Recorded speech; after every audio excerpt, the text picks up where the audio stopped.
Este 30 de abril finalizó el periodo ordinario de sesiones y también se venció la tercera prórroga que otorgó la Suprema Corte de Justicia de la Nación al Congreso para regular el consumo adulto de cannabis en México. Pero la Ley Federal para la Regulación del Cannabis no llegó al Pleno del Senado y seguimos como en el 2019, mientras que organizaciones de la sociedad civil demandan convocar a un periodo extraordinario de sesiones. ¿Qué es lo mejor? Veamos el contexto.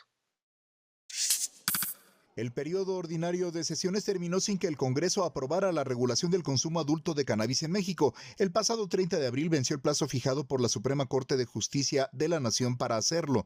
En noviembre de 2020, el Senado aprobó la Ley Federal para la Regulación del Cannabis y la turnó a diputados, que la aprobó en marzo pasado con modificaciones, por lo que tuvo que regresar a la Cámara de origen. La minuta fue validada en 2 de 3 comisiones del Senado hace unas semanas, pero no se sometió a votación ante el Pleno. El presidente de la Junta de Coordinación Política del Senado, Ricardo Monreal, no descartó aún solicitar un periodo extraordinario para discutir y votar esta minuta, y tampoco una nueva prórroga a la Suprema Corte. Según Monreal, hasta ahora no hay ninguna observación del máximo tribunal sobre la omisión legislativa, ni existe desacato o consecuencia de tipo jurídico para el Senado, y que la ley se aprobará en septiembre, cuando inicie el nuevo periodo de sesiones y el Senado cambie algunas modificaciones hechas por los diputados. A mediados de abril, Monreal dijo que los cambios hechos en la Cámara Baja son inconstitucionales y que la mayoría de los grupos parlamentarios estaba por eliminarlas. Añadió que otra opción era que el Poder Judicial hiciera una declaratoria de inconstitucionalidad para invalidar los 5 artículos de la Ley General de Salud que ordenó modificar en 2019. Organizaciones de la sociedad civil demandaron al Senado convocar a un periodo extraordinario y que no haya más prórrogas para terminar con la prohibición absoluta de cannabis. Punto y contrapunto. Y regresamos otra vez a este tema, querida Lisa, y otra vez recurrimos a ti para que nos des un poco de claridad qué está pasando con esto. En efecto, pues hay quien dice que se debería convocar un periodo extraordinario, hay quien dice que se deja a la Suprema Corte decidir qué hacer y qué ocupa, porque además hay mucha gente, muchos activistas afuera también del Senado todavía en este plantón 420. Pues primero que nada, Genaro, déjame agradecer que este es uno de los espacios en donde genuinamente le hemos podido dar un seguimiento muy puntual a este tema y hemos podido entrar a profundidad más allá de las entrevistas de 10 segundos que se logran en otros lugares. Hay que explicarle precisamente a la gente que fue una tercera prórroga que se venció el día 30 de abril y que, en ausencia de una legislación que resuelva la inconstitucionalidad que la Corte ya declaró en la ley, pues hay de dos sopas: o resuelve el legislativo y puede no solo remover esa inconstitucionalidad de la ley, sino hacer lo que se estaba haciendo, que era regular toda la cadenita del proceso productivo de la cannabis desde la siembra hasta el consumo final, o es la Corte quien decide expulsar la inconstitucionalidad de la ley, pero en esa expulsión de inconstitucionalidad, en borrar, digamos, cannabis de esos 5 artículos que declaró inconstitucionales, lo que genera es un vacío legal.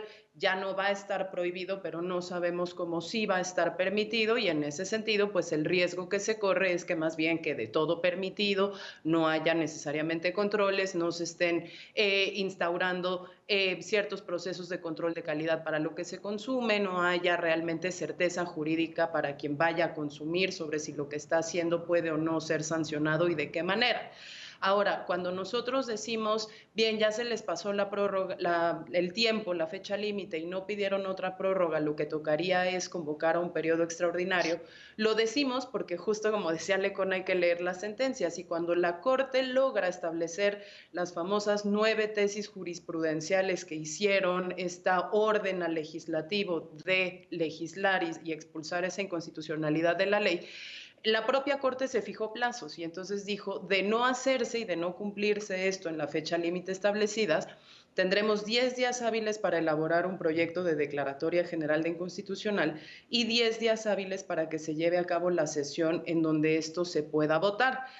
Para que pase esa declaratoria general de inconstitucionalidad se necesitan 8 votos de los 11 ministros que existen en la Corte, y ese plazo, si la Corte fuera también estricta con su propia sentencia, pues se vencería el 28 de mayo. Eso es Claro. mucho antes de este plazo que Monreal quiere de entrar otra vez al periodo ordinario de sesiones en septiembre con una nueva legislatura y un nuevo Congreso, y es por eso que decimos, si ya tienen una permanente, si pueden convocar a un periodo extraordinario, si teníamos solo descontento en un puñado de artículos, es mejor que se trabaje en periodo extraordinario a que lleguemos De acuerdo. a ese 28 de mayo con la posibilidad de que la Corte lo apruebe y se genere ese vacío legal que, hay que decirlo, no nos va a ayudar a nadie más que a los que ya tienen amparo. Wow. A ver, yo decía al principio del programa Lecona que hay una indefinición de la 4T, o parece que hay una indefinición de la 4T respecto a este tema, pero pues realmente no es indefinición. Parece como que si no quisieran que esto fuese aprobado, porque le han dado tantas vueltas que básicamente estamos en esta situación en la que Lisa acaba de escribir también. ¿Cómo lo ves? Estoy de acuerdo y todo apunta a Palacio Nacional. Aquí también lo hemos dicho, ya queda muy poco que decir más que hacer esta gran recopilación de lo que ha dicho Lisa, este gran recuento de lo que hemos vivido. Aquí lo dijimos en diciembre, ¿no? Si se conseguía, o a finales del año pasado, si se conseguía la prórroga para el 30 de abril, vamos a estar en campañas, no va a ser un tema fácil, sabemos cuál está, por dónde están los discursos, están las manos de las grandes empresas que quieren hacer su negocio aquí, que estuvieron claramente manipulando todo en el Congreso con la venia del senador Menchaca y con la venia del senador Monreal. Entonces ellos son parte de haber creado esta crónica de un incumplimiento anunciado, ¿no? Realmente no vimos muy difícil que saliera desde el año pasado, ¿no? Pero en este intento que tiene Morena de llevar el tema a septiembre, pues también se esconden muchas cosas. A ver, Morena intentó, como ha actuado en los últimos meses en el Congreso, hacerse de la propia comisión permanente, ¿no? Ahí movimientos importantes de la oposición lograron impedirlo, y pues uno se pregunta, pues, ¿qué temas querían llevar? ¿Y por qué este tema, que discutirlo y aprobarlo es un mandato judicial de la Suprema Corte de Justicia de la Nación, no podría ser el tema único? O sea, pero como un llamado de responsabilidad, como un llamado de no nos metamos en esto, o si vamos a pedir la prórroga, que sea porque lo vamos a aprobar en un periodo extraordinario, y el periodo extraordinario quizás hasta está aprobado, y a ver que lo evalúen los señores y las señoras ministras, qué les parece, ¿no? Pero creo que además de todo eso, no podemos también dejar de lado las presiones que están existiendo en los últimos días de parte del presidente hacia el Poder Judicial, ¿no? La ley Saldívar es una de esas cosas, pero todos los días vemos de cómo se está hostigando a miembros del Poder Judicial. Ahora sabemos que la Unidad de Inteligencia Financiera, por ejemplo, está investigando al juez Gómez Fierro, y creo que todo eso está en la mente de senadores que juegan de esa forma tan perversa como lo hace Ricardo Monreal para caso intentar que esto se vaya a un tema de septiembre después de vacaciones, cuando se instale la nueva legislatura. ¿Qué pasó, no? Entonces, pues en síntesis es eso. Yo creo que todo esto fue la crónica de un incumplimiento anunciado, y la ausencia de paternidad política, porque pues, así funciona la cuarta transformación del propio presidente López Obrador. Yo coincido contigo, Genaro, esto no es esto tiene línea de otro lugar donde hay una posición clara que está reflejada en sus campañitas y en sus estigmatizaciones y en su criminalización y en su discurso en contra de las drogas, que a mí tiene código postal de Palacio Nacional. ¿Coincides, Eder, con esta lectura? Además, hay que poner contexto, estamos en la antesala de una elección y es un tema que al que muchos políticos, no nada más dentro de Morena, sino dentro de todos los partidos políticos, pues le rehuyen, ¿no? Yo no veo ya una valoración electoral, ya lo platicamos el miércoles en el programa. En realidad el consenso social es a favor de la regulación y de la despenalización del cannabis y del uso adulto del cannabis. Entonces no veo que haya un control electoral o un cálculo electoral. Más bien veo que hay un profundo diferendo en el Senado, al interior, en la bancada de Morena. Específicamente hay un diferendo muy fuerte con el senador Menchaca, y eso ya ha paralizado por mucho tiempo este proceso. se me olvidaba decirles que el calor que tengo es culpa también de López Obrador, ¿no? No veo qué tiene de ilegal, por ejemplo, que la unidad de inteligencia financiera le haga una investigación a un juez y no tiene nada que ocultar, pues no sale nada, ¿no? Pero bueno, regresando al tema, sí me parece que Morena está desperdiciando un momento político muy importante para despenalizar. Bueno, aquí nuestra postura no es solamente la cannabis, sino todas las drogas, pero mínimo el cannabis.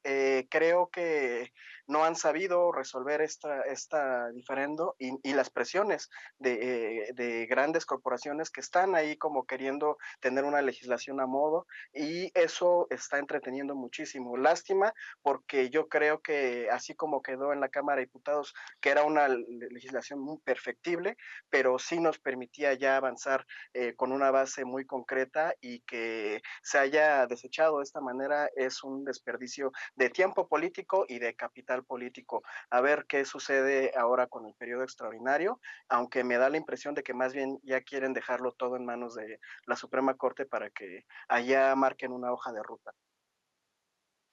¿Coincides, Ana? Quieren dejárselo todo a la Suprema Corte, esta hoja de ruta. ¿Qué está pasando? Porque en efecto, ya lo hemos dicho múltiples veces, nos hemos quejado. Pues esperábamos que una coalición de partidos de izquierdas y progresistas pues hubiesen aprobado esto rápido, de los temas prioritarios de este gobierno, de la pacificación del país. Y pues mira, al cuarto para las 3, ya en el tercer año del sexenio de López Obrador, pues esto no ha pasado. Yo creo que sí ha sido, como dice Eder, un tema de diferencias en la forma en la que se tiene que abordar el tema. Incluso, bueno, sí fue un tema en el que se priorizó, bueno, no sé si se priorizó, pero sí se le dio en un primer momento la relevancia, ¿no? Desde noviembre de 2019, me parece, estaba el primer dictamen. Finalmente, pues se ha retrasado por este tema, que no se ponen de acuerdo, ¿no? Sobre qué es lo que tienen que ponderar, y finalmente pues sí coincido en que los intereses pues capitalistas y de las empresas han sido los que han evitado que la reforma que plantean las organizaciones y que tiene que ver con los derechos humanos de las personas consumidoras sean, pues, y de las personas también productoras, sean relegadas a segundo término, ¿no? Entonces, a partir de ahí, yo sí creo que hay una pequeña lectura electoral que es equivocada, porque como dice Eder, pues este tema a lo mejor ya no está tan estigmatizado socialmente, puede ser, pero yo creo que sí hay un tema ahí que no quiere arriesgarse. No creo para nada que haya una línea de Palacio Nacional, creo que es un tema que se queda en la Cámara y en el Senado, ¿no? O sea, es decir, independientemente de la postura personal del presidente, pues ha sido un asunto que no ha salido ni siquiera el acuerdo de estos otros órganos colegiados. Y pues también creo, y a lo mejor, es decir, habíamos dicho incluso hace unas 3 semanas que lo más deseable era que durante este mismo periodo ordinario se hubiera podido aprobar. Teníamos 3 semanas en ese momento, me acuerdo muy bien, pero bueno, ya que no se hizo, me parece que sí. Por una parte, la prórroga sería deseable, y bueno, si se abre un periodo extraordinario y como mencionaba Lisa, pues bueno, se tiene este tiempo nada más para hacerlo y se enfoca en que el debate sea verdaderamente pues, productivo, ¿no? Y lleguemos a un acuerdo finalmente. Pero por otro lado, también creo que el tema de dejárselo a la Corte no me parece mal, porque sí creo que quedaría el elemento jurídico y los elementos de derechos humanos que son inherentes a este tema, y a lo mejor se quitaría un poquito la parte política, que es lo que de pronto lo tergiversa, ¿no? Entonces, no sé yo qué preferiría, digo, depende mucho cuál sea la voluntad política, no solo en Morena, sino de todos los actores políticos. Pero bueno, pues ojalá que efectivamente no lleguemos hasta septiembre. Creo que cualquiera de estas dos vías sería pues la deseable, ¿no? Ya sea la prórroga o, bueno, es decir, sí, el periodo extraordinario o la decisión desde la Corte. Bien, 30 segundos para cerrar, querida Lisa. Sí, yo es que nada más resaltar que el riesgo de la Corte no es que la Corte pueda genuinamente establecer una ruta jurídica en positivo. La Corte lo que va a decir es, a partir de hoy ya no está prohibido, pero su propia tesis jurisprudencial decía, tiene que hacerse una vía de abastecimiento legal, y la vía de abastecimiento legal solo la puede decidir el legislativo, y de ahí que insistamos en que esto tenga que salir de legislación y no pueda salir de la Corte. La Corte ya hizo su chamba declarando inconstitucional esa prohibición. De verdad le toca al legislativo decir cómo sí, cuándo sí y quién sí. Bueno, pues seguiremos retomando este tema hasta que haya una regulación del mercado finalmente en México y una regulación pues que prácticamente deje de criminalizar a las personas usuarias. Hacemos una pausa y al regresar, como se había anticipado, el Congreso de Tamaulipas respaldó al gobernador Francisco Javier García Cabeza de Vaca y declaró improcedente el desafuero votado el viernes pasado por la Cámara de Diputados, la federal. Ahora la decisión quedará otra vez en manos de la Suprema Corte de Justicia de la Nación. Veremos qué lectura le dan a este tema la mesa de esta noche cuando regresemos a Punto y Contrapunto. No te vayas.